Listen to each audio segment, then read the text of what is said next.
మన మధ్యలో ఆనందత్త అని మా సండే స్కూల్ టీచర్. మేము చిన్నప్పటి నుంచి ఆంటీ దగ్గరే, మాకు చిన్నప్పటి నుంచి క్లాస్ చెప్తానేది టౌన్ చర్చిలో. దేవుని దయతో ఆంటీ వాళ్ళ టీంలో నన్ను డీకన్గా తీసుకోవడం చాలా ఆనందంగా ఉంది.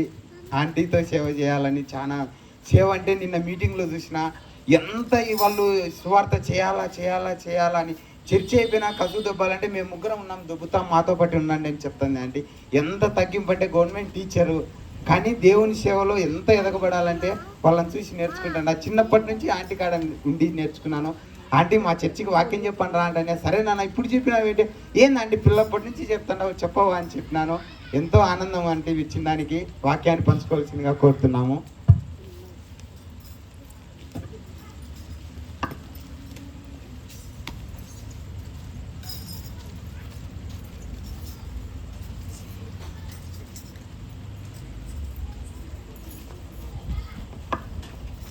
యేసుక్రీస్తు నామంలో చేరవచ్చిన మీ అందరికీ నా కృతజ్ఞతలు తెలియజేసుకుంటున్నాను.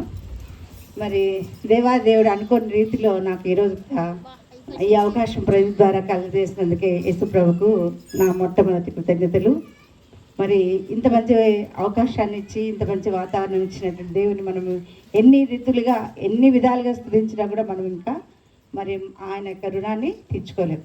ప్రదీప్ ఏదేదో చెప్పినాను కానీ అదంతా కాదు, కానీ దేవుని కృపలో దేవుని చిత్తంలో మనం ఉన్నట్లయితే దేవుడు ఎక్కడున్నా కూడా మనల్ని వాడుకుంటాడు. మరి ఆ రోజు గాడిదని దేవుడు వాడుకున్నాడు కదా. ఉమ్మగా గాడిద అంటే చాలా చులకన మనందరికీ, కానీ ఎప్పుడైతే యేసుప్రభు ఆ గాడిద మీద కూర్చున్నాడో గాడిదకి గంత వచ్చింది. ఈరోజు కూడా గాడిద గురించి మనం నేర్చుకుంటూనే ఉన్నాం.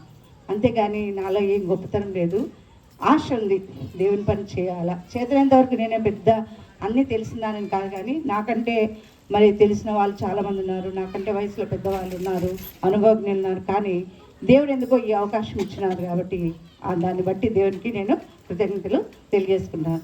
మరి ప్రదీప్ గురించి చెప్పాలంటే సండే స్కూల్లో మాకు బాగా తెలుసు, ఒబీడియంట్ స్టూడెంట్, తర్వాత ఏ పనికైనా కూడా చక్కగా కాబట్టి దేవుడు ఈరోజు ఈ ఏర్పాట్లో ఉన్నాడు. మరి తనతో పాటు అనేకులను తీసుకొని వచ్చినాడు. కొన్నేళ్ళ కుటుంబం జ్ఞాపకం వస్తుంది. కొన్నేళ్ళు ఒక్కడే దేవుళ్ళు ఆనందించాల, కుటుంబాన్ని అంతా కూడా సిద్ధపరచుకొని మరి ఎదురు చూస్తూ ఉన్నాడంట నాతో పాటు దేవుని యొక్క మాటలు వినాలి అంటే. ఎందుకంటే దేవుని మాటలు జుంటి తేనె ధారల కంటే మధురమైనవి, ఆదరణిస్తాయి, ఓదార్పునిస్తాయి. మరి ఎవ్వరు కూడా మనల్ని చూచి సహాయం చేయనటువంటి నిస్సహాయ స్థితిలో బలపరిచేటువంటి దేవుని మాటలు. ఎందుకంటే ఈ మాటలు నా జీవితంలో ఎన్నో పరిస్థితులు గుండా నన్ను నడిపించినాయి. మరి ఎన్నో దేవుని పనిలో ఉన్నప్పుడు మరి నిందలు వస్తాయి, శ్రమలు వస్తాయి, బాధలు వస్తాయి, కుటుంబంలో సంతోషం ఉండదు, కొన్నిసార్లు సమాధానం ఉండదు, కొన్ని విపత్కర పరిస్థితుల నుంచి వెళ్ళిపోయినప్పటికీ కూడా బలపరిచేటివి దేవుని మాటలు. మనం ఏదో అనుకుంటాం, బైబిల్ ఉంది ఏదో తీసుకొని పోవాల్సి వచ్చి అనుకుంటాం, కానీ జీవం కలిగిన మాటలు చదివితే మరి ఎంతగానో మనల్ని బలపరిచేటువంటి మాటలు. అటువంటి గొప్ప అవకాశం ఇచ్చినటువంటి దేవునికి మరొకసారి నా కృతజ్ఞతలు తెలియజేసుకుంటూ, మరి పరిశుద్ధ గ్రంథం నుంచి కీర్తనలు 125వ సంకీర్తన 5-6 వచనాలు ఒకసారి చదువుకుందాం.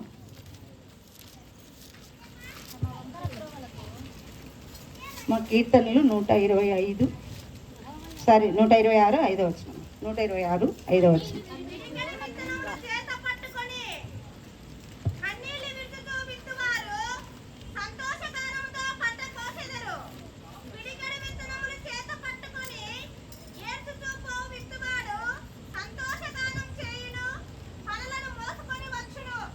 ప్రార్థన చేసుకున్నాం.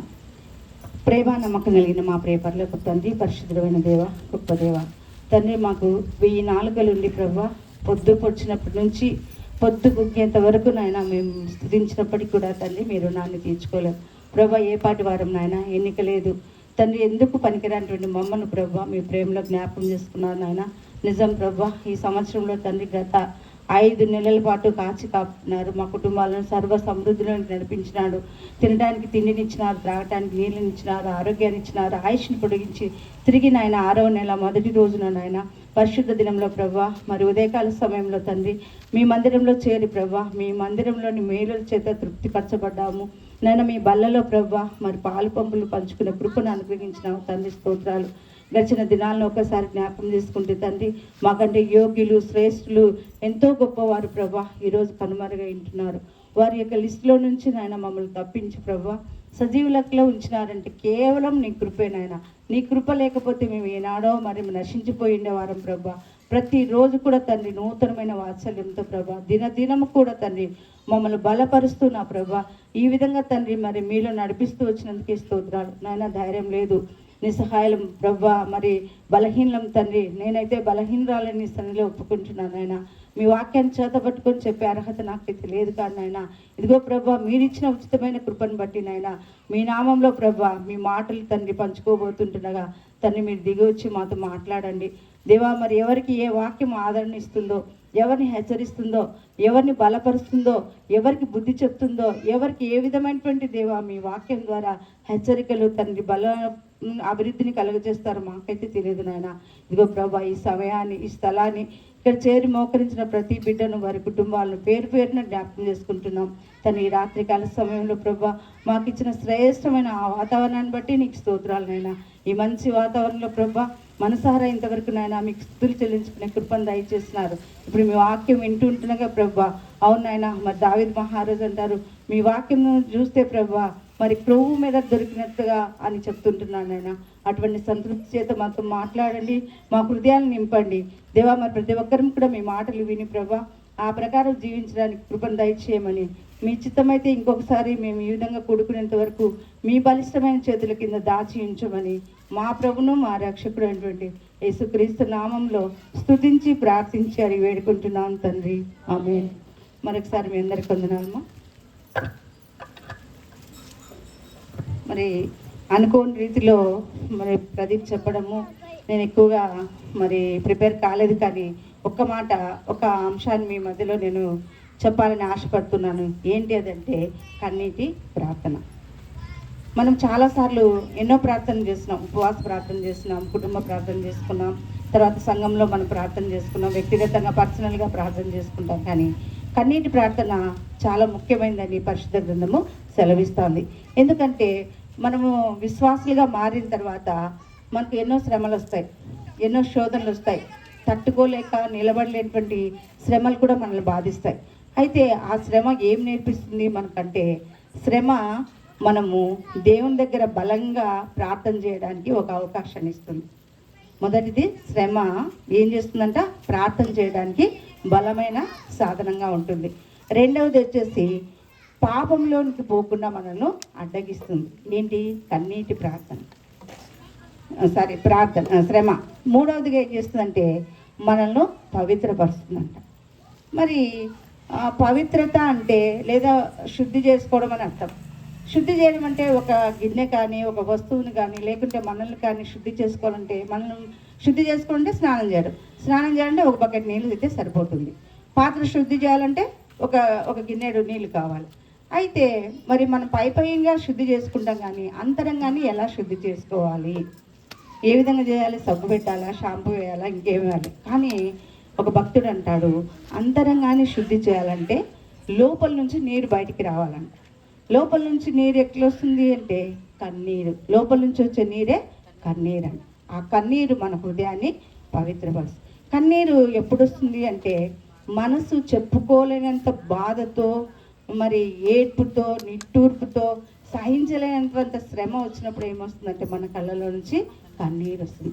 బైబిల్లో ఒక మాట ఉంది, ఎవని హృదయంలో ఉన్నటువంటి బాధ వారి హృదయానికే తెలుస్తుందంట, వేరే వాళ్ళకు తెలియదంట. అయితే ఆ బాధను చూసేవారు ఎవరు అంటే దేవుడు.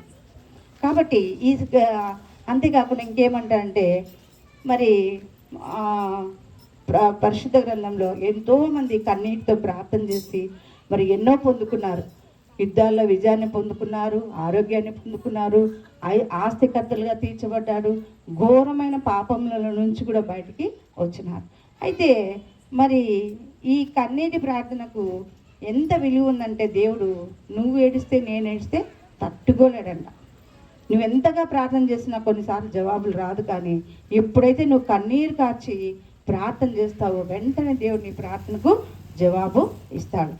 తర్వాత ఇంకొకటి ఏంటంటే దేవుని మాటలు ఎవ్వరు కూడా మార్చలేరంట, ఎవ్వరు కూడా. ఎందుకంటే దేవుడు ఏమంటాడు, భూమి ఆకాశాలు గతించినా నా మాటల్లో ఒక పొల్లు కూడా పక్కకు పోదు. అయితే దేవుడు ఏమంటున్నా అంటే దాన్ని మార్చుకునే శక్తి సాధారణమైన మనిషి అంటే నీకు నాకు ఉంది అంట. ఆశ్చర్యమైన విషయం కదా. మనం ఎంతటి వారము, కానీ ఎప్పుడు మారుస్తాము అంటే కన్నీటి ప్రార్థన చేసినప్పుడు దేవుడు మన ప్రతి ఒక్క వ్యక్తి జీవితంలో దేవుడు మన తల్లి గర్భంలో మనం రూపింపక ముందే, మనం పుట్టక ముందే ఏమంటారంటే ప్రతి వారి దగ్గర, నా పట్ల కానీ మీ పట్ల కానీ చిన్న బిడ్డల దగ్గర కానీ ఒక డైరీ అనేది రాసి పెట్టింటాడంట. పుట్టిన తర్వాత ఎలా జీవిస్తాడు, ఏమేమి పనులు చేస్తాడు, ఎప్పుడు మరణిస్తాడని ముందే రాసి పెట్టినాడు. మనమైతే జరిగిపోయిన విషయాలన్నిటి సాయంకాలం కూర్చొని ఒక డైరీ రూపంలో రాసుకుంటాం. కానీ దేవుడు ఏం చేస్తున్నాడు, నీ జీవితాన్ని నా జీవితాన్ని ఏం చేస్తున్నాడంటే ముందుగానే రాసి పెట్టింటాడు. ఎప్పుడు నువ్వు చనిపోతావు, ఎప్పుడు నేను చనిపోతావు, ఎప్పుడు ఏం పుట్టిన తర్వాత ఏమేం పనులు చేస్తావు అనేటువంటి అన్నీ కూడా దేవుడు ముందుగానే చేస్తున్నాడు. అందుకే అంటాడు, నేను నా తల్లి గర్భంలో రూపింపబడక మునిపే నా దినములనియో నీ గ్రంథంలో లిఖితములైన పెట్టేసినాడు దేవుడు. ఎందుకంటే కొన్నిసార్లు అనుకోండి, ఎందుకబ్బా నాకే ఈ శ్రమ, ఎందుకు నాకే ఇలాంటి బాధ అంటే దేవుడు నీ పట్ల నా పట్ల ముందే రాసి పెట్టినాడు. అంతా రాసి పెట్టేసినాడు కాబట్టి దాని ప్రకారమే జరుగుతుంది, కానీ వేరేగా జరగదు. అయితే కరుణామైనటువంటి దేవుడు ఒకనొక రోజు నువ్వు ఏడ్చి ప్రార్థన చేస్తే నీ బాధలన్నీ, నీ దుఃఖాలన్నీ కూడా తీసివేసేటువంటి దేవుడు అంట. మరి బైబిల్లో ఒక రాజు ఉన్నాడు, హిజ్కియా రాజు. అతనికి గొప్ప మరణకరమైన రోగం. మరి అది ఎంత రోగం అంటే మనకు తెలియదు, ఎన్ని హాస్పిటల్ తెలియదు. మనమైతే ఇప్పుడు చూస్తాం కదా, కొంతమందికి క్యాన్సర్ అని, కొంతమందికి ఇంకా చెప్పలేనటువంటి బాధలు వచ్చినప్పుడు, రోగాలు వచ్చినప్పుడు పెద్ద పెద్ద పెద్ద పెద్ద హాస్పిటల్కి పోతాం. లక్షలు కాదు, కొన్నిసార్లు కోట్లు కూడా ఖర్చు పెట్టుకుంటాం. కానీ ఏం లాభం లేక చివరికి ప్రాణాలు పోగొట్టుకున్న స్థితిలో మరి వచ్చేస్తున్నటువంటి పరిస్థితులు మనుషులను మనం చూస్తూ ఉన్నాం. అయితే మరి ఈయనకు రోగం వచ్చినప్పుడు దేవుడు ఒక ప్రవక్తను పంపించినాడు. ఎవరు ఆ ప్రవక్త అంటే మీకు చాలామంది తెలుసు ఉంటుంది, ఎందుకంటే పరిశుద్ధ గ్రంథాన్ని చదివే వాళ్ళు చాలామంది ఉన్నారు కాబట్టి మీ అందరికీ తెలుసు. కానీ మరొకసారి జ్ఞాపకం చేస్తున్నాను, ఆయన ఎవరు అంటే యెషయా ప్రవక్త. యెషయా ప్రవక్త ఎవరంటే ఇట్లా ముఖాముఖిగా దర్శనంలో దేవునే చూస్తున్నాడు. దేవదూతలంట పరిశుద్ధుడు పరిశుద్ధుడు పరిశుద్ధుడు పరిశుద్ధుడు అని స్తుతిస్తేటువంటి అక్కడ ఆ దర్శనాన్ని యెషయా ప్రవక్త చూస్తున్నాడంట. అంత గొప్ప ప్రవక్త ఒక మాట సెలవిస్తే 100% జరుగుతుందని పోయి చెప్తున్నాడు, హిజ్కియా నువ్వు ఇంకా బతకవు, నీళ్ళు చక్కబెట్టుకో అనేటప్పుడు అప్పుడు ఆయన ఏం చేస్తున్నాడంటే గోడ వైపు తిరిగి ఏడ్చి ప్రార్థన చేస్తాను. ఇంకా ఆయన ఇంటికి వెళ్ళిపోలే యెషయా ప్రవక్త. వెంటనే దేవుని మళ్ళీ మాట వచ్చి చెప్తుంది, చెప్పుపో తిరిగి. అది ఏడ్చి ప్రార్థన చేస్తున్నాడు. తిరిగి 15 సంవత్సరాల ఆయుష్ నేను ఇస్తున్నాను, చెప్పుకోనా. చూడండి ఎంత గొప్ప దేవుడు. ఒక్క క్షణము ఊపిరిని కొనసాగించాలంటే లక్షలు పెట్టి వెంటిలేటర్ మీద ట్రీట్మెంట్ ఇవ్వాలి. అయినా బతికితే 2 నిమిషాల 3 నిమిషాల మహా అంటే 1 గంట. కానీ దేవుడు ఎంత జాలి కలిగిన దేవుడో చూడండి. దేవునికి అసాధ్యమైనది ఏది కూడా లేదు. మనం మనుష్య దృష్టిలో చూసుకొని మామూలు రూపంలో చూసుకుంటే ఈ బైబిల్ ఊరికేదో చదువుకోవడానికి అనుకుంటాం. కానీ ఇందులో ఉన్నటువంటి సంగతులు మనం చదివినప్పుడు దేవుడు ఎన్ని గొప్ప కార్యాలు నీ పట్ల నా పట్ల దాచించినాడో మనకైతే అర్థమే కాదు. కానీ ఎంత జాలిగలిగిన దేవుడు చూడండి, తనంతకు తానే రాసినాడు. అయిపోయింది ప్రాణం తీసుకునే సమయంలో ఒక అవకాశం ఇచ్చినప్పుడు ఆయన ఏడ్చి ప్రార్థన చేస్తాను. తిరిగి అదే సృష్టికర్త అయినటువంటి దేవుడు కరుణతో నింపబడి మాట చెప్పినాడు. పోయి మళ్ళా 15 సంవత్సరాలు. ఏ డాక్టర్ అయినా, ప్రపంచంలో డాక్టర్లు ఎవరైనా ఇంత హామీ ఇస్తారా? ఇంత హామీ ఇవ్వగలరా? మరి బైపాస్ సర్జరీ కానీ స్టంట్ కానీ వేసినప్పుడు ఏం చెప్తారు?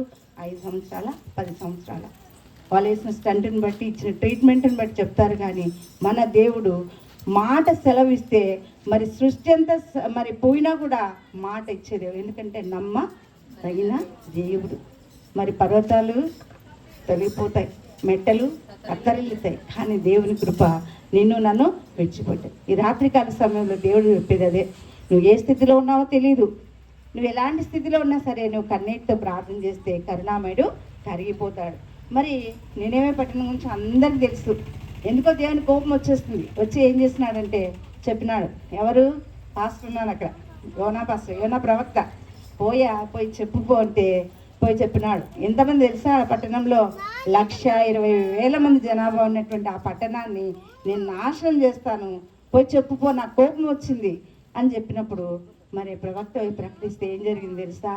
చిన్న బిడ్డ, పాలు తాగేటువంటి చంటి బిడ్డ మొదలుకొని 80-90 సంవత్సరాల వయసు కలిగిన వృద్ధుల వరకు, మరి పిల్లలైతేనేమి, పెద్దలైతేనేమి, యవనస్తులైతేనేమి, చివరికి పశువులు కూడా, ఆ పశువులు కూడా ఏం చేసినాయంటే ఉపవాసం ఉండి గోనె పట్ట కట్టుకొని కన్నీటితో ప్రార్థన చేస్తే దేవుడు ఏం చేస్తున్నాడు తెలుసా? మళ్ళీ చెప్పినాడు యోనా ప్రవక్తకు, ఫస్ట్ రైట్ చెప్పినాడు, పో, నేను ఇంకా నాశనం చెయ్యను, వారందరినీ తిరిగి వాళ్ళు క్షమించేసినా పో అన్నాడు. మరి ఇంత జాలి కలిగిన దేవుడు ఎవరైనా ఉన్నారా? మరి తానే ఏం చెప్తున్నాడు? కోపగించుకున్నాడు, నాశనం చేస్తా అన్నాడు. మరి ప్రవక్తను పంపించినప్పుడు వాళ్ళు ఏడ్చి ప్రార్థన చేస్తే ఏమైందంటే, మరి ఆ దేవుడే మనసు మార్చుకొని నేను చేస్తానటువంటి ఆ కీడును చేయడము మానివేసినాడు. మరి అంతేకాదు, మరి ఎక్కడ కార్చాలి ఆ కన్నీళ్ళు అంటే ఎవరి దగ్గరనో కాదు, మన అమ్మ దగ్గర కాదు, నాన్న దగ్గర కాదు, మనం పనిచేసేటువంటి ఆఫీసర్ల దగ్గర కాదు, కానీ ఏ గోడ చాటునో కాదు, కానీ నీ దేవుని సన్నిధిలో ప్రార్థనలో మాత్రమే కన్నీరు కావచ్చు. ఒకవేళ మనకు కష్టం వచ్చినప్పుడు, మనసు బాధ అయినప్పుడు ఎవరి దగ్గర పోయి చెప్పుకున్నాం అనుకోండి, వింటారు. తర్వాత ఏం చేస్తారు తెలుసా? బాగా జరిగిందిలే, పర్వాలే, బాగా జరిగింది అని చెప్పి ఇంకొకరికి ఒక మాట మన మనసులో, అంటే మనం ఏమనుకుంటాం, బాధ పంచుకుంటే తగ్గుతుంది అనుకొని ఆ మనసుతో మనం పోయి చెప్తాం. కానీ అంటే నేను మనుషులు తప్పులు పట్టలేదు, కానీ మనుషుల రీతి ఎలాగ ఉంటుంది. కానీ అదే నువ్వు దేవుని దగ్గర పోయి ఏడ్చి ప్రార్థన చేసినావు అనుకో, దేవుడు ఏం చేస్తాడు తెలుసా? అబ్బా, ఇంత బాధతో నా బిడ్డ నేను ఎప్పుడెప్పుడు ఆ బాధ నుంచి తప్పించాలంటాడు. కాబట్టి చేయాలి. మరి హన్నాన్ గురించి మనకు అందరికీ తెలుసు. సమూయేలు ప్రవక్త వాళ్ళ అమ్మ, మరి తన సౌతి అయినటువంటి మరి ఆ పెనిన్నాకు పిల్లలు ఉన్నారు, హన్నాకు పిల్లలు లేరు. మరి చాలాసార్లు భర్త దగ్గర పోయి ఏడ్చింది, ఏమి నాకు పిల్లలు లేరే అని. కానీ ఏమైనా జవాబు పొందుకుందా? లాభం లేదు. కానీ ఒకరోజు పోయి ఏడ్చింది. ఎక్కడ ఏడ్చిందంటే మందిరంలోకి పోయి ఏడ్చినప్పుడు అక్కడటువంటి పాస్టర్ ఏలి ఉన్నారు, మన బాబుగారు రాగా అక్కడ కూడా ఉన్నారు. ఆయన అనుకున్నాడు, ఏంది ఇంత పొద్దున్న తాగి వచ్చిందా? మనం కూడా కొన్నిసార్లు అనుకుంటాం కదా, ఏదైనా పొద్దున్న ఏదైనా గొడవ జరిగినప్పుడు పొద్దున్నే ఏమో వేసుకొని వచ్చినాం కదా అని మాట్లాడుకుంటాం. కానీ అలా ఆమె ఏం చేస్తుంది తెలుసా? మాటలు రాలేదంట, పెదవులు మాత్రం కదిలిస్తుందంట, మనసు అంతా కూడా గుమ్మరించుకుందంట. గుమ్మరించాలంటే తెలుసు కదా, మనకు ఒక పాత్రను గుమ్మరించాలంటే దాని లోపల ఒక చుక్క కూడా నిలబడదు, అంత బోర్లేస్తే ఏమి ఉండదు. అట్లాంటి స్థితిలో ఉన్నప్పుడు ఆయన అనుకున్నాడు, ఏమ్మా తాగి వచ్చినావండి అని చెప్తుంది. తాగి రాలేదయ్యా, నా బాధ అంతా కూడా దేవుని సన్నిధిలో చెప్పుకుంటున్నాను. ఎట్లా చెప్తున్నా? ఏడ్చి, మనసుతో ఏడ్చి ప్రార్థన చేసినప్పుడు ఏం చేస్తున్నాడు దేవుడు? మరి ఇశ్రాయేల్ జనాంగంలో గొప్ప ప్రవక్త ఎవరంటే సమూయేలు ప్రవక్తను పుట్టించినాడు. మరి ఇలాంటి సందర్భం ఎప్పుడైనా మనం పొందుకున్నామా? మన బాధ వచ్చినప్పుడు ఎవరి దగ్గరికైనా ఎవరికి చెప్పాలనుకుంటున్నామా? లేదు, నా దేవుడు ఉన్నాడు, తీర్చే దేవుడు అని చెప్పి మరి ఆత్మీయంగా ఉన్నటువంటి వారి దగ్గర ప్రార్థన చేద్దాం. మరి పట్టుదలతో ప్రార్థన చేస్తే ఏదైనా దేవుడు ఇచ్చేటువంటి దేవుడు. కాబట్టి మరి ఎవరి దగ్గర కూడా మనము కన్నీరు పెట్టకూడదంట. మరి ఎప్పుడు మనకు కన్నీరు వస్తుందంటే చెప్పిన శ్రమలో ఉన్నప్పుడు మరి కన్నీరు వస్తుందంట. తర్వాత ఆ పాపం నుంచి పాపంలో పశ్చాత్తాపపడే స్థితిలో మనకు కన్నీరు వస్తుందంట. ఇంకొకటి ఎప్పుడు వస్తుందంటే మనము కృతజ్ఞత కలిగినప్పుడు, దేవుడు చేసిన మేలన్నీ జ్ఞాపకం చేసుకున్నప్పుడు మనకు కన్నీరు వస్తుందంట. చివరిగా పరిశుద్ధాత్మ అంటే దేవునిలో ఆనందించేటప్పుడు మన కళ్ళకు కన్నీరు వస్తుందంట. మరి ఈ శ్రమ మనల్ని ఏం చేస్తుందంటే గొప్ప ప్రమాదం నుంచి, గొప్ప ఉపద్రవం నుంచి, శ్రమల నుంచి లేదా శోధన నుంచి తప్పిస్తాడు. మరి బైబిల్లో 2 అన్నదమ్ములు ఉన్నారు, ఏశావు మరి యాకోబు ఉన్నారు కదా. మరి యాకోబు పేరు అంటేనే అందరికీ తెలుసు, మోసగాడు. ఏం చేస్తున్నాడు? నాన్న మోసగిచ్చినాడు, అన్నను మోసగిచ్చినాడు, మామ దగ్గర. కానీ మామ తనను మోసం చేసినాడని ఒకనొక రోజు అంటే ఎవరికైనా అంతే, తన వరకు వస్తే కానీ ఏ విషయమైనా తెలియదు అనమాట. ఎవరిదైనా మనం చులకనగా మాట్లాడతాం, కానీ మన వరకు వస్తే ఆ సమస్య ఏంది, సమస్య వల్ల జరిగేటువంటి బాధ ఏంది, నొప్పి ఏంది, దానివల్ల ఏం జరుగుతాయనేటువంటి మన వరకు వస్తే కానీ తెలియదు. ఇలా ఈయన ఏం చేసినాడు? మోసగిచ్చి వెళ్ళిపోయినాడు. ఎన్ని సంవత్సరాలు మామ దగ్గర ఉన్నా అంటే 20 సంవత్సరాలు అమ్మను వదిలిపెట్టినాడు, నాన్న వదిలిపెట్టినాడు, అన్న వదిలిపెట్టి 20 సంవత్సరాలు అక్కడ ఉండి తన భార్యలను, 2 భార్యలు కదా, ఆ 2 భార్యలు తీసుకొని పిల్లల్ని తీసుకొని వస్తా ఉన్నప్పుడు ఇక్కడ నాన్న కోపం ఏం తెలుసా? 20 సంవత్సరాలైనా చల్లారలే కోపం ఇంకా ఎక్కువైపోయి ఉగ్రత ఏం చేసినాడు? తమ్ముడు కనబడితే ముక్కలు కొట్టేసి పీస్ చేస్తామని కోపంతో వస్తా అన్నారు.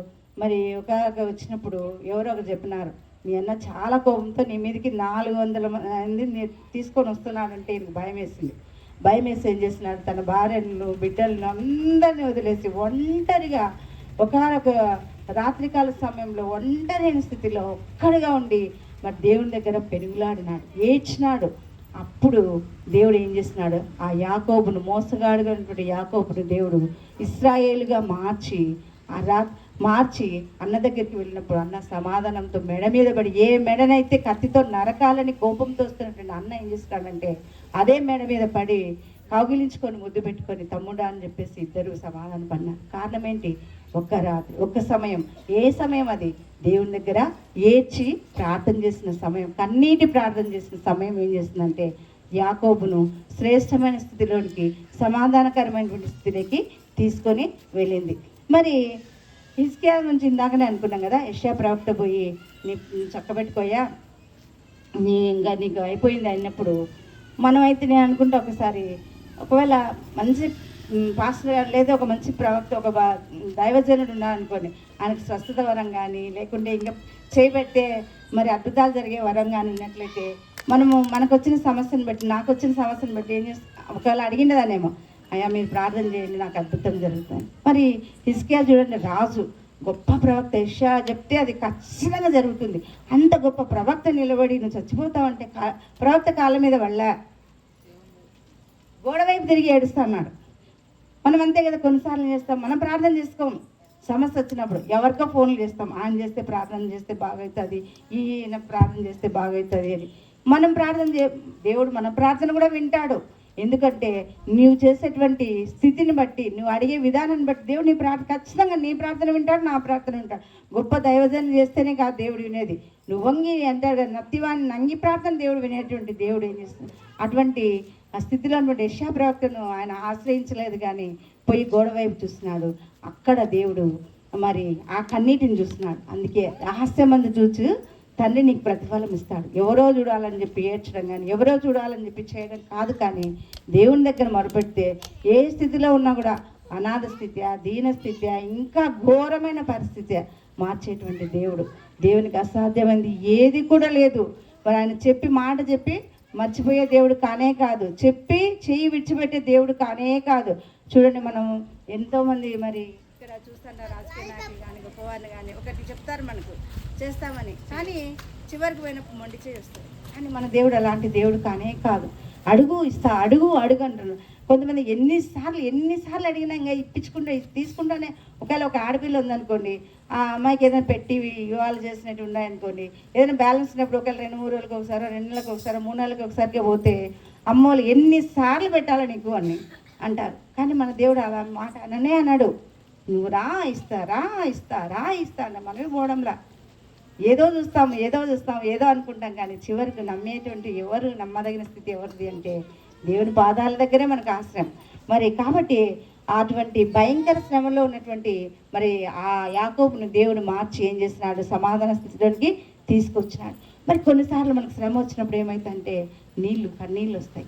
కన్నీళ్ళలో ఒక ఆయన అంటాడు, ఏమంటాడు, కన్నీళ్ళలో ₹1 ఒక పైసా ఉందనుక, ఆ పైసా భాగమే నీళ్ళంట, మిగతాయని మన హృదయంలో ఉన్నటువంటి బాధ, ఆ ఫీలింగ్స్ అంటారు, భావాలు. ఎందుకు వచ్చింది ఏడుపు, ఏ సమస్యను బట్టి ఏడుపు వచ్చింది, ఎవరు మనల్ని గాయపరిచినారు, ఎవరు మనల్ని నొప్పి పెట్టినారు, ఎవరు మనం కష్టపెట్టినారు, మరి దాన్ని బట్టి మన మనసు ఏ విధంగా గాయపడి ఆ స్థితిలోకి వచ్చిందో అనేటువంటి దాన్ని బట్టి కన్నీళ్ళు అనేటువంటి వస్తాయి. కన్నీళ్ళు చాలా విలువైన. కొన్నిసార్లు మాటలు మన నాలుక మాట్లాడేటువంటి పదాలు, మన నాలుక చెప్పలేనటువంటి పదాలు, మన మనసు చెప్పలేనటువంటి భావాలను కన్నీరు పలికిస్తుంది, కన్నీరు చూపిస్తుంది. మనము ఎవరైనా కొన్నిసార్లు ఏదైనా శ్రమలో, ఇబ్బందిలో, కష్టతరాలు ఉన్నప్పుడు పోయి వాళ్ళని ఆదరించాలనుకున్నప్పుడు కొన్నిసార్లు మాటలు రావు. మనుషులు ఏం చేస్తారంటే చేతులు పట్టుకుంటారు, లేదా వాళ్ళ మీద ఇట్లా పట్టుకొని వాళ్ళని మన తాకిడి ద్వారా, స్పర్శ ద్వారా వాళ్ళను ఇట్లా పట్టుకొని ఇట్లా చేయబట్టుకుంటే ఆ స్పర్శ లేదా ఆ ఏడుపు ఏం చేస్తుందంటే ఎన్నో భావజాలను ఎదుటివారికి అందించి మన నుంచి వాళ్ళకి ఆదరణ వస్తుంది. అందుకని బైబిల్లో కూడా చెప్తున్నారు, రోదనం చేసే స్త్రీలను పిలిపించండి అంటారు. రోదనం చేసే స్త్రీలను పిలిపించండి, మీ బిడ్డల కోసము ఏడ్చి ప్రార్థన చేయండి అంటారు. చూడండి ఎంత మంచి దేవుడు మాట్లాడుతున్నాడో ఈ రాత్రికాల సమయంలో. చూడండి ఎంత గొప్ప దేవుడు కదా. మరి మనం ఎలాంటి స్థితిలో ఉన్నాము, కన్నీరు వస్తుంది. కన్నీరు వచ్చినప్పుడు ఎక్కడ చేస్తున్నాము, మనము దేవుని దగ్గరే చేయమని చెప్తున్నాడు. మరి పాపాత్మురాలైన స్త్రీ ఉంది, దేవుని పిలిచినారు, డిన్నర్కి పిలిచినారు, మంచి ప్లేస్ ఇచ్చినారు, పెద్ద చైర్ వేసినారు, కూర్చోబెట్టినారు, జనమంతా నిండిపోయినారు. మరి అటువంటి సందర్భంలో ఆమె ఏం చేసింది తెలుసా?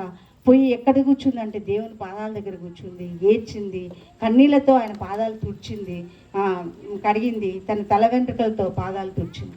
అప్పుడు దేవుడు చెప్తున్నాడు, ఆమె స్థితిని చాలామంది అనుకుంటారు, ఎవరు ఈమె ఈమె ఎవరైనా తెలియదా, దేవునికి కాలు పట్టుకొని ఇస్తున్నాడు, మరి ఆమె వెంట్రుకలు తుడుస్తా ఉంటే తుడిపించుకుంటున్నాడు, ఈమె ఎవరో తెలియదా, అసలు ముట్టుకోవడానికే అసహ్యమో, దగ్గరికి కొన్నిసార్లు మనం కూడా ఏం చేస్తామంటే ఒక వ్యక్తి యొక్క ఏమంటారు ఆ డ్రెస్ వేసుకునే దాన్ని బట్టి వాళ్ళ ఉన్న స్థితిని బట్టి కొన్నిసార్లు మనం తక్కువగా చూస్తాం, మనల్ని తక్కువగా చూసేవాళ్ళం. కానీ దేవుడు అలాంటి స్థితిలో ఎప్పుడు చూడడు. నువ్వు ఏ స్థితిలో ఉన్నా కూడా నువ్వు నేను దేవునికి ఇష్టమైన పిల్లలమంట, ఇష్టమైన పిల్లలం కాబట్టి నేను నన్ను ఎప్పుడెప్పుడు తన దగ్గరికి పిలుచుకోవాలని చూస్తానంట. ఈమె విస్తారంగా ప్రేమించింది కాబట్టి ఈమె విస్తారమైన పాపాలన్నీ నేను క్షమించేసినాను అని చెప్తాడు. మరి ఎక్కడ కార్చిందా ఆమె కన్నీళ్ళు? ఎవరి దగ్గర చూడాలని కార్చిందా? కాదు.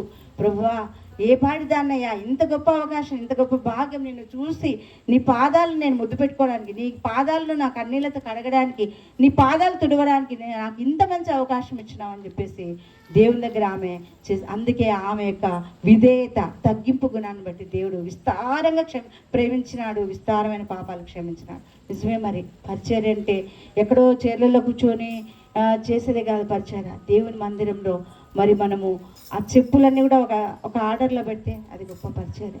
చీపురు పట్టుకొని ఊడిస్తే అది గొప్ప పరిచర్య.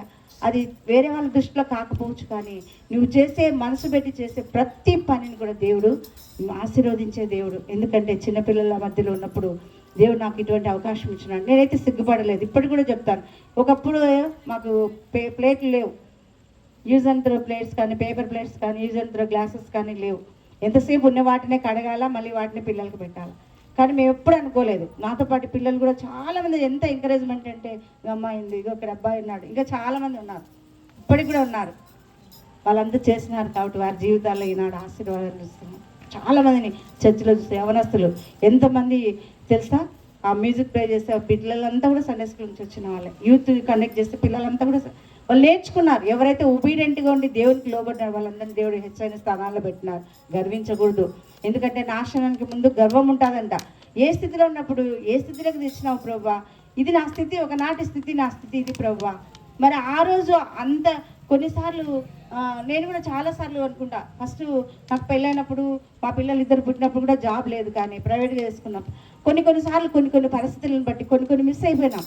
కానీ ఈరోజు దేవుడు సమృద్ధిగా ఇచ్చినప్పుడు ఎప్పుడైనా నేను గర్వం అని కాదు, కానీ దేవుని యొక్క కృపలను జ్ఞాపకం చేసుకుంటూ మీ దగ్గర నేను సాక్షి చెప్తున్నాను. ప్రభు ఏనాటిది ప్రభు ఆ స్థితి నుంచి నన్ను ఈరోజు ఇంత దగ్గరికి తీసుకొచ్చావు. ఏముంది నాలో గర్వించడానికి? ఏముంది? నువ్వు ఒక మాట సెలవిస్తే నా ఊపిరి ఎప్పుడు వెళ్ళిపోతుంది. ఒక్క క్షణం మనం చేయి వదిలిపెడితే దేవుడు నిన్ను నన్ను ఎక్కడుంటామో మర్చిపోయి సమాధిలో ఎక్కడో నేను ఉండేవాళ్ళం. కానీ ఈరోజు అంత భయంకరమైన కరోనా టైంలో కూడా దేవుడు మన కుటుంబాలను కాపాడినాడు కాబట్టి ఈరోజు కుటుంబాలతో సహా మనం అందరూ ఇక్కడ కూర్చొని దేవుని మందిరంలో దేవుని మనసారా ఆరాధిస్తున్నాం. ఇవన్నీ మనకు తలపోయిలేమా? మనకు గుర్తురాదా? మరి దేవుడు చేసిన గొప్ప మేలను ఎలా మర్చిపోగలుగుతాం? మర్చిపోవడానికి వీల్లేదు.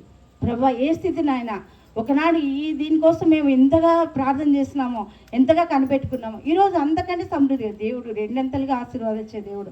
యోబు పోగొట్టుకున్నాడు, ఎన్ని బాధలు, ఎన్ని శ్రమలు, ఎన్ని కష్టాలు వచ్చినాడు. అంటాడు కదా యోబు, నా కన్నీళ్ళు ఎట్లున్నాయంటే ప్రవాహంగా వెళ్ళిపోతున్నాయంట. ఆ ప్రవాహంలో పోతా ఉంటే మరి ఎక్కడ కాచినాడు యోబు? దేవుని పాదాల దగ్గర కాచినాడు. రెండంతల ఆశీర్వాదం, పోగొట్టుకున్న వాడికి రెట్టింపు ఆశీర్వాదాలు పొందుకున్నాడు. దావీదు మహారాజు మరి పాపం చేస్తున్నాడు, ఒకరిని చంపేసినాడు. ఒక అమ్మాయి కోసము వాళ్ళ భర్తను చంపి తన ఇంటికి అమ్మాయిని తెచ్చుకున్నప్పుడు నాతాను ప్రవక్త పోయి హెచ్చరించినాడు, పాపం ఇది ఘోరమైన పాపం చేసినామని చెప్పినప్పుడు పశ్చాత్తాపంతో ఏమంటారు తెలుసా, నా కన్నులు ఏడ్చి గుంటలు పన్నాయంట. అంటే ఎంతగా దేవుని దగ్గర పశ్చాత్తాపడి ఏడ్చినాడో, అందుకే దేవుడు ఏమంటున్నాడు తెలుసా, అంత పెద్ద తప్పు చేసిన దావీదుని కూడా దేవుడు ఒక మాటతో చెప్తున్నాడు. ఈరోజు కూడా మనతో మాట్లాడు, నా హృదయానుసారుడు అంటాడు. దేవుని మనసు ఎలాంటి? దేవుడు పాపం చేస్తాడా? ఒకసారి అన్నాడు యోహాను సువార్తలో, నాలో పాపం ఉంది, మీరు ఎవరైనా నిరూపిస్తారని ఛాలెంజ్ చేసి మాట్లాడినాడు.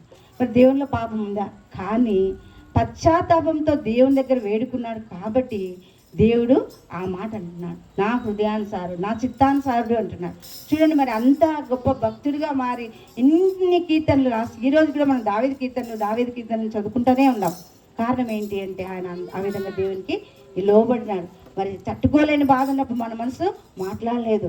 కానీ ఎప్పుడైతే మనం దేవుని దగ్గర మనము ఏడ్చి ప్రార్థన చేస్తూ ఉంటే మన ప్రవర్తన దేవునికి ఇష్టమైతే మన శత్రువులందరినీ కూడా తీసుకొచ్చి మనకు ఫ్రెండ్స్గా చేస్తాడంట. ఇది నా మాటలు కాదు, పరిశుద్ధ గ్రంథంలో ఉన్నటువంటి మాటలు మీకు సెలవిస్తున్నాను. కాబట్టి మనకి ఏమైనా చిన్న చిన్న బలహీనత ఉన్నప్పుడు దేవుని దగ్గరికి వచ్చి ప్రభువా నా చేత కాదు, నేను మానుకోవాలంటే నువ్వే నాకు సహాయం చేసినప్పుడు చిన్న బాధ అది ఎంతైనా సరే బలహీనత అయినా పెద్ద బలహీనత దేవుడు తీసుకొస్తాడు. మరి ఒక చిన్న బిడ్డకు మరి దురాత్మ వచ్చినప్పుడు శిష్యులంతా పోగొట్టాలని చూస్తున్నారు, కానీ యేసుప్రభు వచ్చి ప్రార్థన చేసి చేయముట్టినప్పుడు మాత్రమే ఆ దురాత్మ వదిలిపోయినాక వాళ్ళు అడిగినారు, దేవుడు ఏందయ్యా సీక్రెట్ ఏంటి, మేము ఇంతగా ప్రార్థన చేసినా కూడా దురాత్మ పోలేదంటే ఏమంటున్నాడు, కన్నీటి ప్రార్థన. నువ్వు ప్రార్థన చేయి, అడుగు నన్ను దేవా ఈ సమస్య నుంచి విడిపించు అని అడిగినప్పుడు ఏం చేస్తారంటే దేవుడు మరి తప్పకుండా ఆ యొక్క స్థితి నుంచి మనల్ని తప్పించేటువంటి దేవుడు. మరి ఇంకోటి ఈ విధంగా ఉన్నప్పుడు ఇంకోసారి చెప్పినా కదా, కృతజ్ఞతతో ఉన్నప్పుడు కన్నీరు వస్తుందంట. మరి యోసేపు గురించి మనకు తెలుసు, మంచి టీనేజ్లో ఉన్నాడు, 17 సంవత్సరాలు, బైబిల్లో ఉంది 17 సంవత్సరాలు, లేక పుట్టినాడు. మంచి డ్రెస్సులు ఇప్పుడు కూడా ఉన్నాయి కదా, మంచి అమ్మాయిలకైతే అసలు చూడడానికి 2 కళ్ళు చాలు అమ్మాయిలు డ్రెస్సులు చేసుకోబోతుంటే. అబ్బాయిలకైతే ఎంతసేపునే ప్యాంటు షర్ట్ వాటిలోనే ఉంటాయి, కానీ అమ్మాయిలకైతే ఎంత మంచి డిజైన్స్ ఎంత మంచి వస్తాయో. మరి అంత మంచి డ్రెస్ చేసి మరి అన్నల దగ్గర పంపిస్తున్నాడు, పోయి చూసుకొని రాకుంటే మంచి పిల్లవాడు యోసేపు, మంచి అబ్బాయి. పోయి ఉన్నట్లే తండ్రి చెప్తున్నాడు, నాన్న అన్నలు ఈ పని చేస్తున్నారు, ఆ అన్న ఈ చేస్తున్నారు, ఈ అన్న ఈ చేస్తుంటే నచ్చలే అన్నగారికి. అన్నోళ్ళకు మిగతా అన్నలకు 10 మంది అన్నలకు నచ్చలే. 11వ వాడు యోసేపు, లాస్ట్ వాడు చివరి వాడు బెన్యామీన్ చిన్నోడు. మరి 10 మంది మీద చెప్పినప్పుడు కోపపడినారు, అక్కడ ఉంది పగబట్టినారు, అసూయపడి ఏం చేస్తున్నారు, ఒకరోజు తమ్ముడని కూడా చూడకుండా పట్టుకొని కట్టేసి ఆ కొత్త ఆయన విచిత్రమైన రంగురంగుల చొక్కా అంట. చిన్నప్పుడు రేడియోలో వస్తున్నది, రంగురంగుల చొక్కా నా బంగారు చొక్కా అని వచ్చేదనమాట. ఆ చొక్కాని చించేసినారు, తీసుకుపోయినారు, గుంతలో వేసేసినారు. మళ్ళీ ఏమనుకున్నారు, వద్దులే అని చెప్పి మళ్ళీ తీసుకొచ్చి బయటకు వచ్చి ఇష్మాయిల్ కన్నారు. 13 సంవత్సరాలు అమ్మ ఉంది, నాన్న ఉన్నారు, అన్నగారు ఉన్నా కూడా అనాథగా 13 సంవత్సరాలు దూరం అయిపోయి ఐగుప్తు దేశంలో ఉండిపోయినాడు. అక్కడైనా ఊరుకున్నాడా? ఇంట్లో ఉన్నప్పుడు ఒక శ్రమ వచ్చింది, పోతీఫర్ భార్య దగ్గర పెద్ద శోధన వచ్చినప్పుడు తప్పించుకొని వచ్చి జైల్లో 3 సంవత్సరాలు ఉన్నాడు. 3 సంవత్సరాల తర్వాత దేవుడి యొక్క సంకల్పము, దేవుని యొక్క చిత్తం అలా ఉంది కాబట్టి మరి ఆ ఫరోకు కళ రావటము, ఆ కళ భావం చెప్పడానికి యోసేపు ఉండటము, దాని ద్వారా ఏం చేస్తున్నాడంటే దేవుడు ఐగుప్తు దేశం అంతటి మీద అధికారిగా నియమించినాడు. ధాన్యం అంచేటువంటిది ధాన్యాగారం అంతటి మీద కూడా అధికారం ఇచ్చినాడు. అప్పుడు అన్నగారు ఆహారం లేక కనాను నుంచి ఐగుప్తు దేశానికి వచ్చినారు, చేతులు కట్టుకున్నారు, జబ్బులు పట్టుకున్నారు. అన్న దగ్గర పోయి తమ్ముని దగ్గరికి వెళ్ళిపోయి అడుగుతున్నారు. చూడండి, అప్పుడు ఆ తమ్మునికి ఎంత బాధ, ఒక పక్క బాధ వచ్చింటుంది, ఒక పక్క కోపం వచ్చింటుంది, ఒక పక్క అన్నలు చేసినటువంటి అవమానము, వాళ్ళు చేసినటువంటి పనిని బట్టి మనసు కుచించుకొని పోతారు. అయితే తల్లి ఒకవేళ నేను అనుకుంటున్నాను ఈ మాటలు చదివేటప్పుడు వాళ్ళ అమ్మ చెప్పిండొచ్చు, మీ అన్న వాళ్ళే కాబట్టి అన్నలను క్షమించు, అన్నలను ప్రేమించు, ఒకవేళ నీ పట్ల తప్పే చేస్తున్నారేమో వాళ్ళని క్షమించని నేర్పించిందేమో. మరి అన్నలు వచ్చినప్పుడు ఏం చేస్తున్నాడు తెలుసా, అని చెప్పేసుకొని పోయి ఏడ్చినాడు. అది ఏంది, బాధతో ఏడ్పు కాదు, కృతజ్ఞతతో ఏడ్పు, కృతజ్ఞతతో కన్నీరు వచ్చింది.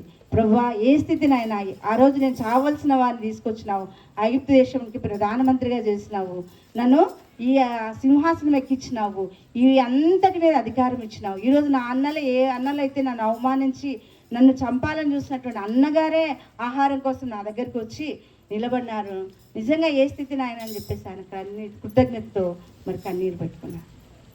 చివరిగా మరి పరిశుద్ధాత్మలు ఆనందిస్తూ ఉంటే మనకు సంతోషం. అందుకే పిలిపి పత్రికలు ఆనందించండి, మరలా ఆనందించండి, సంతోషించండి, ఎల్లప్పుడూ సంతోషం. ఎప్పుడు వస్తుంది, కీర్తనలు పాడాల, మరి దేవుని మాటలు వినాలా, దేవుని పిల్లల సహవాసంలో ఉంటే మనకు సంతోషం వస్తుంది, ఆనందం వస్తుంది. నీ దుఃఖ దినాలన్నీ కూడా సమాప్తం చేయడానికి దేవుడు సిద్ధంగా ఉన్నాడు. మరి మనమంట ఒకవేళ రాత్రి ఏదైనా బాధ వచ్చి ఏడ్చినామనుకో కన్నీళ్ళు ఆరిపోతాయి, కానీ నువ్వు ఏడ్చి విడుస్తావే కన్నీరు, అది రెండు బొట్ల 3 బొట్ల లేకుంటే ఇంత చిన్న సీసాక దేవుడు అంటున్నాడు నీ కన్నీళ్ళన్నీ కూడా నా కవిలో ఉండి, నా బుడ్డిలో పట్టబడి కవిలో దాచి బుడ్డిలో ఉన్నాయంట. నిజం చూడండి. మరి ఒక భక్తుడు అంటాడు, మరి పరలోకంలో శ్రేష్టమైనటువంటి బ్యాంక్ ఉందంట, ఇక్కడ డిపాజిట్ చేస్తే అక్కడ ఉంటుందంట. ఇదేంటి, మనం ఎప్పుడైనా విన్నామా?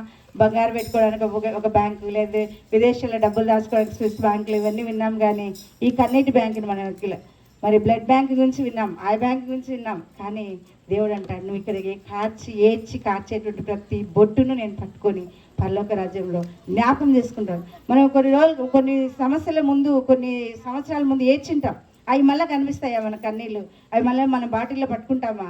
అని దేవుడు అంటున్నాడు నువ్వు ఏడ్చిన ప్రతి కన్నీటి బొట్టును నేను పట్టుకున్నాను, నా బుడ్డిలో ఉన్నాయి, కనబడుతున్నాయంట. అన్నీ కూడా దేవుడికి కార్చేస్తున్నాడు. ఎంత గొప్ప దేవుడు చూడండి. మరి అటువంటి దేవుని మరి మనము కన్నీరు ఎప్పుడు సమయం ఉండగానే కార్చి దేవుని దగ్గర ఒప్పుకోవాలి. సమయం దాటిపోయినాక ఏం లాభం? ఆ రోజు ఇస్కరియోతు యూదా కూడా ఏడ్చినాడు. మనం చాలాసార్లు మరి యవనస్తుల దగ్గర అందరికీ కూడా నాకు తెలిసి బైబిల్ చాలాసార్లు చదివినారు అనేటువంటి ఒక ఆ భావం అర్థమైపోయింది. చదివినారు. ఏం చేస్తున్నాడు యేసు ప్రభు? మరి మరణించిన తర్వాత 30 వెండి నాణాలకు అమ్మేస్తున్నాడు కదా, ఆ వెండి నాణాలు తీసుకొని వెళ్ళి వాళ్ళకి ఇస్తే మాకెందుకు ఇవంటే అవన్నీ పారబోసి ఏం చేస్తున్నాడు, ఊరి పెట్టుకొని చచ్చిపోయినాడు. అప్పుడు దేవుని ఏడ్చినాడు.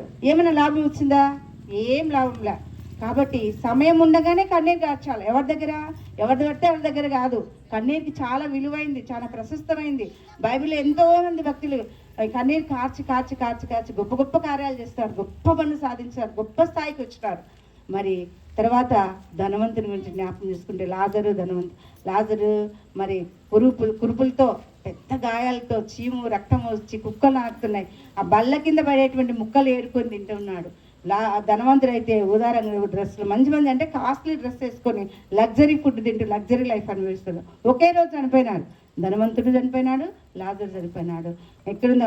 పరిశుద్ధ గ్రంథంలో ఉంది. లాజరు అబ్రహాము రొమ్మున ఆనుకొని ఉంట కొనిపోవన్నా అంట. ధనవంతుడు ఏం చేసినాడు చూడండి, అక్కడ ఏడ్చినాడు. ఏడ్చి అబ్రహమా ఒక చుక్క ఇట్లా ఈ బొట్టన వేలు, ఈ చిటికిన వేలుతో ఉంచితే ఎన్ని వస్తాయి నీళ్ళు? ఎక్కడో ఉందండి. మళ్ళీ అక్కడ ఉంది, మీకు మాకు మధ్యలో పెద్ద అగాధం ఉందని చెప్తాడు. అగాధం అంటే ఎంతదో పెద్ద గుంత పోయి మనం కొన్నిసార్లు ఏదైనా రోడ్లు వేసేటప్పుడు లేకుంటే ఎక్కడ తవ్వినప్పుడు చూస్తే ఈ పక్క నుంచి ఆ పక్కకి దాటుకోవాలంటే కొన్నిసార్లు కళ్ళు తిరుగుతాయేమో, ఇంత పెద్ద గుంత నేను దాటలేమంటాం. మరి అంత పెద్ద అగాధంలో ఈ చిటికెన వేలు ఇట్లా ముంచి వదిలిన చుక్క ఇచ్చి నా నాలుక మంటలు ఉన్నాను, వేదన తట్టుకోలేకున్నాను, నా నాలుక మీద ఉంచితే చల్లార్దంటే ఆయన ఎంత ఘోరమైన స్థితిలో ఉన్నాడు చూడండి. ఒక్క చుక్క నీరు మన నాలుక మీద పడితే దాహం తీరుతుంది అంటే ఆ చుక్క కావాలని కోరుకుంటున్నారు అంటే ఆయన ఎంత ఘోరమైన స్థితిలో ఉన్నాడు చూడండి. అక్కడ కన్నీరు గార్చినాడు. ఏం లాభం వచ్చింది? ధనవంతుడు అదే ప్రాణంతో ఉన్నప్పుడు దేవుని దగ్గరికి వచ్చి కన్నీరు గార్చి ఏడ్చి ప్రార్థన చేస్తుంటే దేవుడు క్షమించేవాడేమో. కాబట్టి టైం ఉండగానే కన్నీరు గార్చాలి. మన పిల్లల కోసమా, భర్త కోసమా, మరి ప్రతి సమస్య, ప్రతి బిడ్డకు దేవుని నమ్మినా, దేవునిలో బలంగా ఉన్న సమస్యలు రావు అనుకోకూడదు. అయితే దేవుని దగ్గరికి వస్తే సమస్యలు తీరిపోతాయి, అప్పులు తీరిపోతాయి, ఆరోగ్యం వస్తుంది, మంచి స్థాయికి వస్తుంది అనుకునేది అవుతుంది. ఎందుకంటే దేవుని పని, దేవునిలో నడవడం అంటే ముళ్ళబాటలు నడవచ్చు. అయితే దేవుని కృపతో ప్రతి అడుగును కూడా దేవుడు తన అరచేతిలో పెట్టుకుంటాడు. దాన్ని చూడు, నేను నిన్ను నా అరచేతుల మీదనే చెక్కుకొని ఉన్నా అంటారు. మరి అరచేతిలో చెక్కుకొని అంటే ఎవరిని మర్చిపోతామా? ఒక గోరింటాకు కానీ లేకుంటే ఇంకోటి ఏదైనా పెడితే ఎప్పుడు దీనే చూసుకుంటా అంటాం. అవునా? పడిందా లేదా, బాగుందా లేదా, ఇట్లనే పెట్టుకుంటాం మన దృష్టి అంతా. మరి దేవుడు కూడా నిన్ను నన్ను ఇలా పెట్టుకొని ఉన్నాడు. మర్చిపోతాడా దేవుడు? కొన్నిసార్లు తల్లి పిల్లకు పాలు ఇవ్వడం మర్చిపోతుంది, పనిలో పడో దూరంగా ఉండో ఏదో చేసుకుంటా మర్చిపోతుంది. దేవుడు అంటాడు ఒకరిని తల్లి మర్చిపోతుంది, మీ తల్లి మర్చిపోతుందేమో కానీ నేను నిన్ను మర్చిపోనంట. గర్భంలో పుట్టిన స్త్రీ ఏం చేస్తుంది? తన చంటి పిల్లలైనా ఒకసారి మర్చిపోతుంది, కానీ నేను ఇంకోటే మాట అంటాడు. ఎంతవరకు ఎత్తుకుంటాడు తెలుసా దేవుడు? మనం ఆ పాపను కొంతసేపు వరకే, 1 సంవత్సరం తర్వాత వరకే ఎత్తుకుంటామేమో, కొంచెం పెద్ద అయిన తర్వాత ఎత్తుకొని మోయగలమా? దేవుడు ఏం చెప్తున్నాడు తెలుసా? ముదిమి వచ్చే వరకు ఎత్తుకొని వాడు నేనే అంటాడు.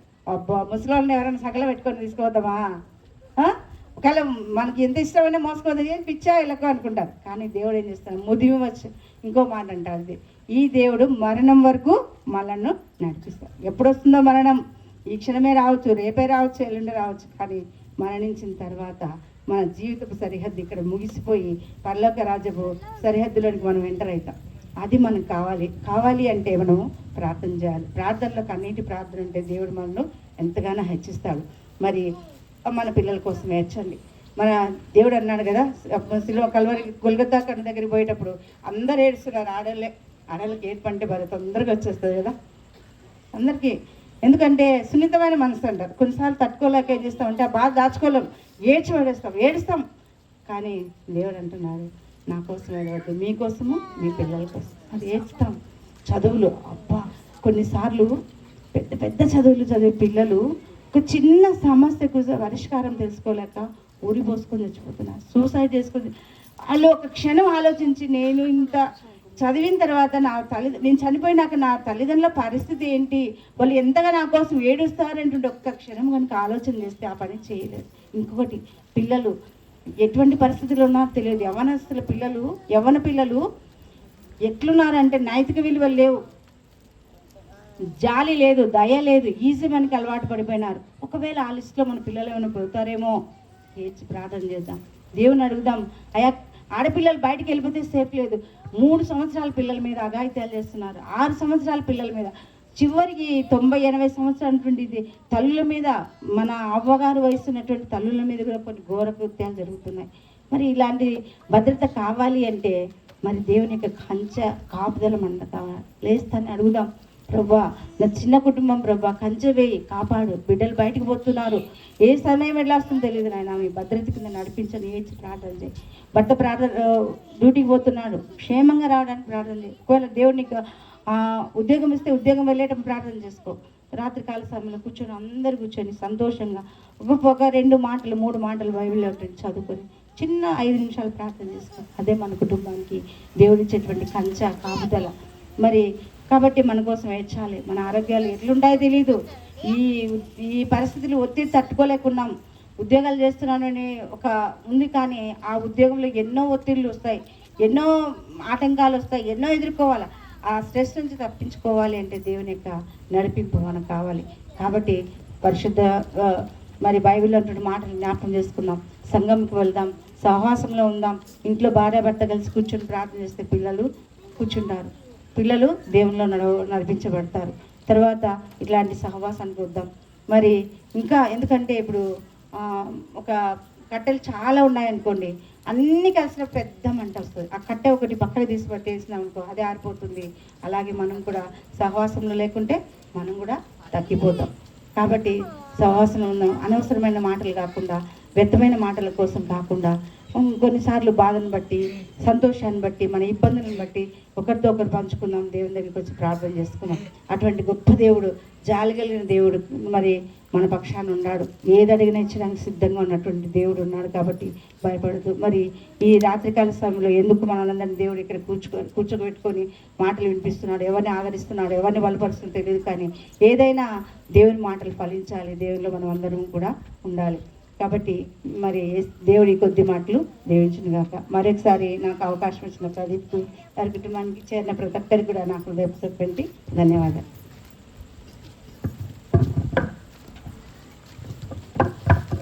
సిఎస్ఐ చర్చ్ సియోన్పురం సంఘ ప్రకటనలో ప్రతి ఆదివారం సాయంత్రం 7 గంటలకు సంఘ ఆరాధన ప్రారంభమగును. సకాలంలో అందరూ రావాలని మనవి.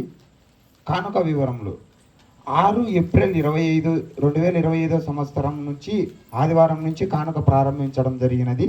ఇప్పటి వరకు మనకు మొత్తం వచ్చిన కానుక 5,854 రూపాయలు. చర్చి డెవలప్మెంట్కు ఈ ఆదివారం దశమ భాగం ఇచ్చిన వారు ఎం రిబకమ్మ 400 రూపాయలు. మొత్తం కానుక 6,254 రూపాయలు మన సంఘంలో ఉన్నది. నెక్స్ట్ వారం నుంచి సి రాజేష్ సెక్రటరీగా మనకు అన్ని ప్రకటనలు చదవడానికి అన్ని రాజేష్కు అప్పగించడం జరిగినది. మన యూత్ ముందుకు రావాలని ఈ నిర్ణయం తీసుకున్నాము. అందరూ ఒకరే కాదు, ప్రతి ఒక్కరూ జరగాల ఆరాధన, ఎవరు నువ్వు లేకపోతే జరగలేదు అనుకోకుండా అందరూ ఆరాధనలో ఉండి అన్నీ చూసుకొని సిస్టమ్ పెట్టడం కానీ లైట్లు పెట్టడం కానీ సహకరించి అంతా పిల్లలకు అందరికీ చాలా ధన్యవాదాలు. ఆరాధనలో పాల్గొని చక్కటి వాక్య సందేశం ఇచ్చిన ఆనందమ్మ గారికి సంఘం తరపున ధన్యవాదములు తెలుపుకుంటున్నాము.